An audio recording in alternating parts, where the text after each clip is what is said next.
안녕하세요. 삶의 지혜와 통찰을 배우는 방송 은빛 인사 올립니다. 그 옛날 학창시절에는 책을 좋아하는 문학소년이나 문학소녀들이 참 많았었지요. 요즘은 어떤지 모르겠네요. 아주 먼 옛날 이야기인가요? 토요일이나 학교가 일찍 파하는 날은 3, 4, 5 그룹을 지어 철길 옆에 있는 포도밭이나 한적한 시골 딸기밭에 모여 우리들이 먼 미래에 대해 함께 고민을 나누던 시절, 아직도 기억하고 계신가요?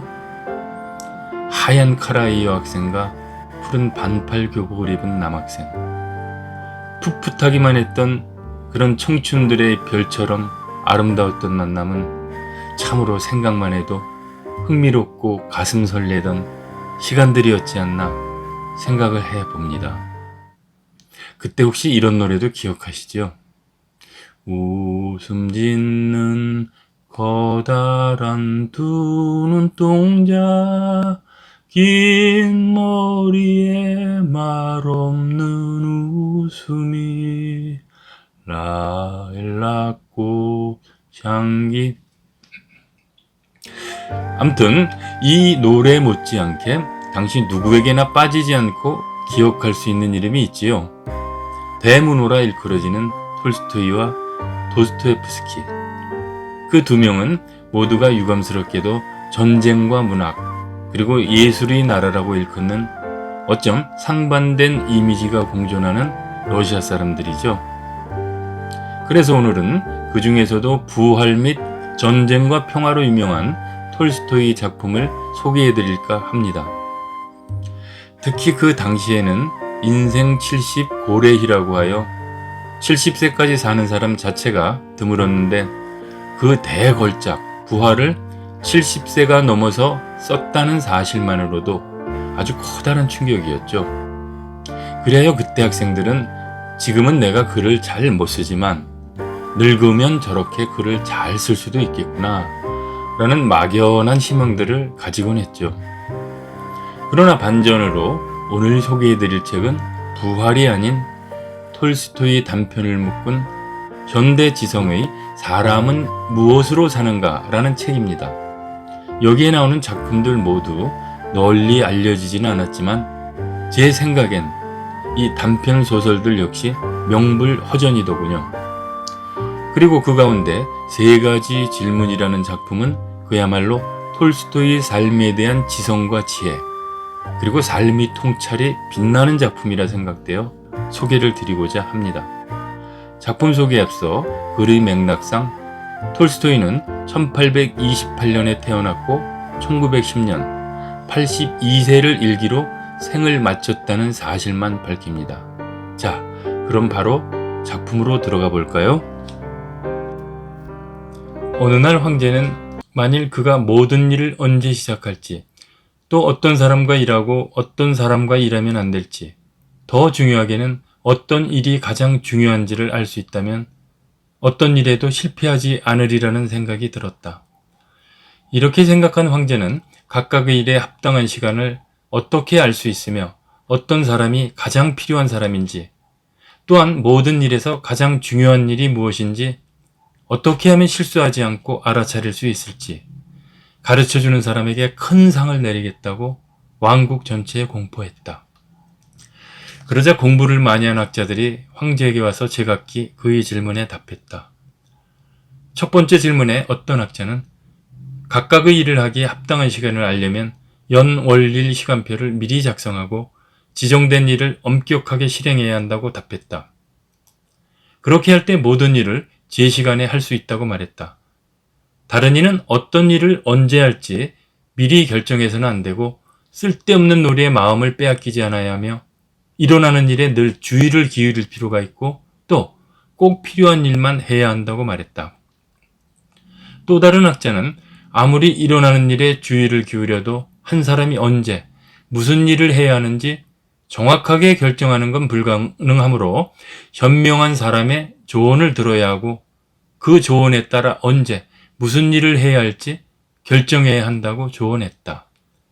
또 다른 학자는 조언자들에게 물어볼 시간이 없지만 일을 시작해야 할지 말지를 급박하게 결정해야 할 그런 일도 있다고 했다.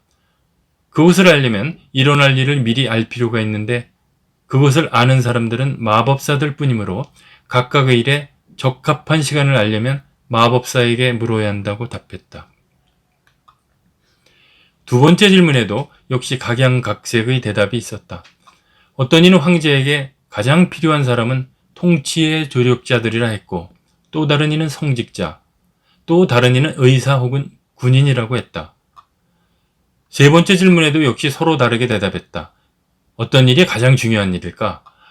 어떤 이는 세상에서 가장 중요한 일은 학문, 어떤 이는 군사기술, 또 다른 이는 무엇보다도 신을 경배하는 것이 중요하다고 말했다. 모두가 다르게 대답했기 때문에 황제는 어느 누구의 말에도 동의할 수 없었고 아무에게도 상을 주지 않았다.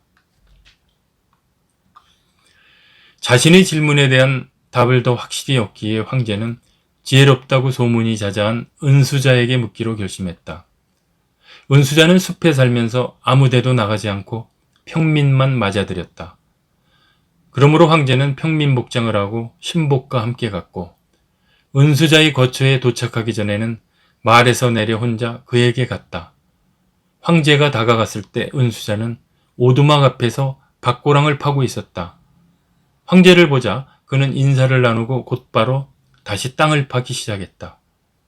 은수자는 약골이었고 삽을 땅에 박고 작은 흙덩이를 파면서 힘겹게 숨을 쉬고 있었다. 황제가 그에게 다가가 말했다. 현명한 은수자여, 세 질문에 답을 얻기에 당신에게 왔소. 바로 이런 것들이요.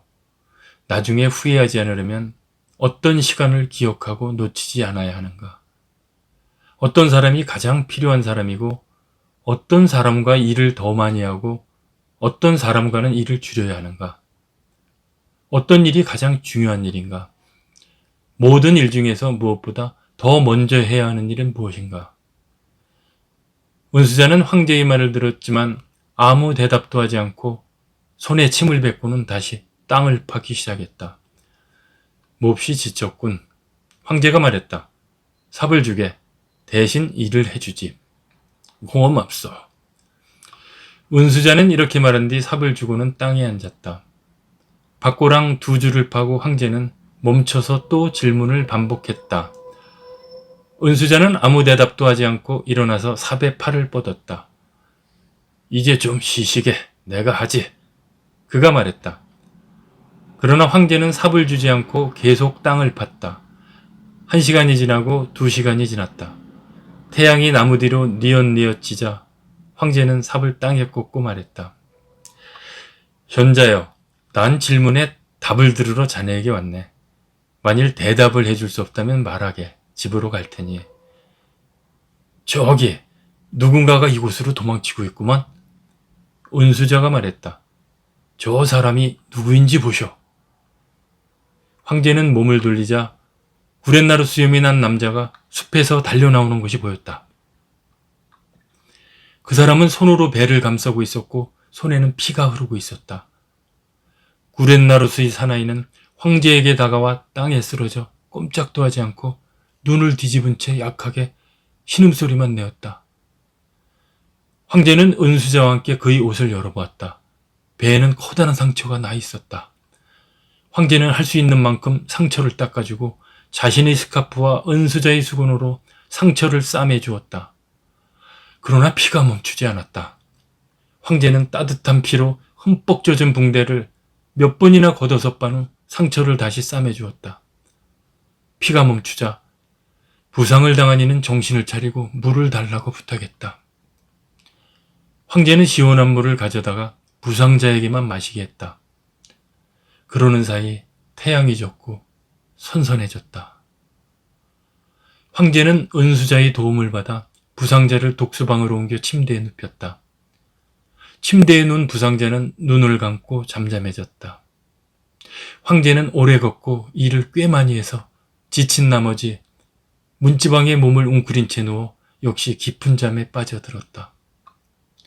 짧은 여름날 밤에 어찌나 깊이 잤던지 아침에 일어났을 때 오랫동안 자신이 지금 어디에 있는지 그리고 침대에 누워 번쩍이는 눈으로 자신을 뚫어지게 바라보는 이상한 구렛나루수의 사나이가 누구인지 이해할 수 없었다. 나를 용서해 주시오. 구렛나루수의 사나이가 약한 목소리로 황제에게 말했다. 나는 자네를 모르고 자네를 용서할 만한 일도 없네. 황제가 말했다. 당신은 나를 모르지만 나는 당신을 알고 있습니다. 나는 당신이 내 형제를 처형하고 내 재산을 몰수했기에 당신에게 복수하겠다고 맹세한 당신의 원수요. 당신이 혼자 은수자에게 간다는 것을 알고 당신이 돌아오는 길에 죽이기로 결심했소. 그런데 하루가 지나도 오지 않는 거요. 어디 있는지 알아보려고 숨어있던 곳에서 나왔는데 당신의 호위병들과 마주친 거요. 그들이 나를 알아보고 덮쳐서 부상을 당했소. 난 그자들을 피해서 도망쳤소. 당신이 내 부상에 붕대를 매주지 않았다면 피를 너무 많이 흘려 죽었을 거요. 나는 당신을 죽이고 싶었지만 당신은 내 생명을 구했소. 이제 내가 살았으니 당신이 원한다면 나는 당신의 충실한 종이 되고 내 아들들에게도 그렇게 명할 거요. 나를 용서해 주시오. 황제는 적과 이렇게 쉽게 화해한 것이 너무 기뻐서 그를 용서할 뿐만 아니라 그의 재산도 돌려주고 그 밖에도 그를 위해 하인과 의사를 보내주겠다고 약속했다. 부상자와 작별 인사를 한 황제는 주위를 살피면서 은수자를 찾으며 현관 계단으로 나왔다. 그의 거처를 떠나기 전에 마지막으로 질문에 답해달라고 부탁하고 싶었던 것이다. 은수자는 어제 갈았던 텃밭 옆에서 무릎으로 기어다니며 채소 씨앗을 심고 있었다. 황제가 그에게 다가 말했다. 마지막으로 현자여, 내 질문에 답해주게. 벌써 답이 되었지 않은가? 은수자가 여인 종아리를 세우고 앉아 그의 앞에 서 있는 황제를 올려다보며 말했다. 어떻게 답이 되었다는 건가? 황제가 말했다. 무르나마나 한 거 아닌가? 은수자가 말했다. 만일 자네가 어제 내 연약함을 동정해서 나를 위해 이 박고랑을 파주지 않고 혼자 돌아갔다면 저 젊은이가 자네를 공격했을 것이고 자네는 나와 남지 않은 것을 후회했을 거네. 그러니 가장 중요한 시간은 자네가 고랑을 팠던 시간이고 내가 가장 중요한 사람이고 가장 중요한 일은 나를 위해 선한 일을 해준 거라네. 나중에 저 사람이 달려오고 자네가 저 사람을 위해 동분서주했을 때가 진짜 시간이었지. 자네가 상처를 싸매주지 않았으면 저 사람은 자네와 화해하지 못하고 죽었을 테니까. 그러니 저 사람도 가장 중요한 사람이고 자네가 저 사람에게 해준 일이 가장 중요한 일이지. 그러니 기억하게. 가장 중요한 시간은 바로 지금이라네. 가장 중요한 이유는 그 시간에만 우리는 자신을 통제할 수 있기 때문이네.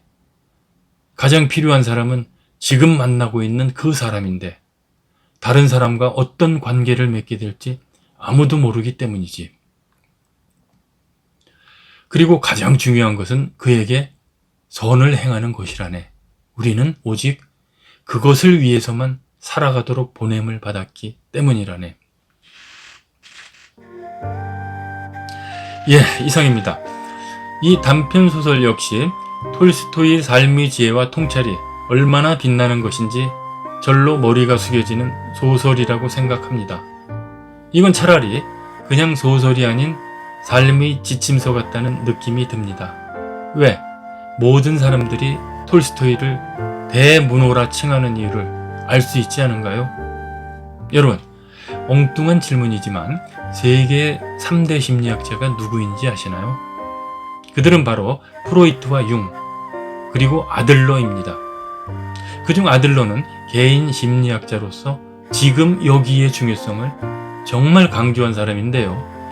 이 소설을 읽으니 아들러보다 이미 40년 전에 태어난 톨스토이가 이미 지금 여기의 중요성을 이렇게 강조하지 않았습니까?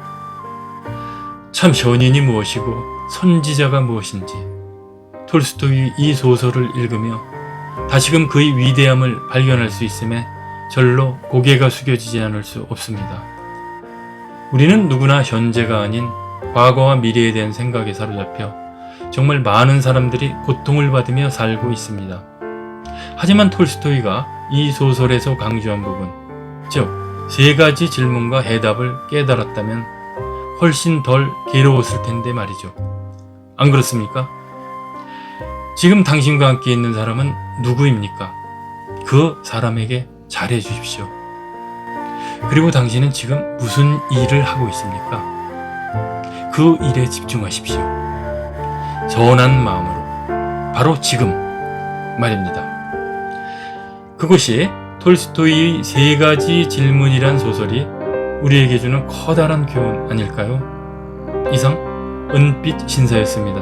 안녕히 계십시오. 사랑합니다.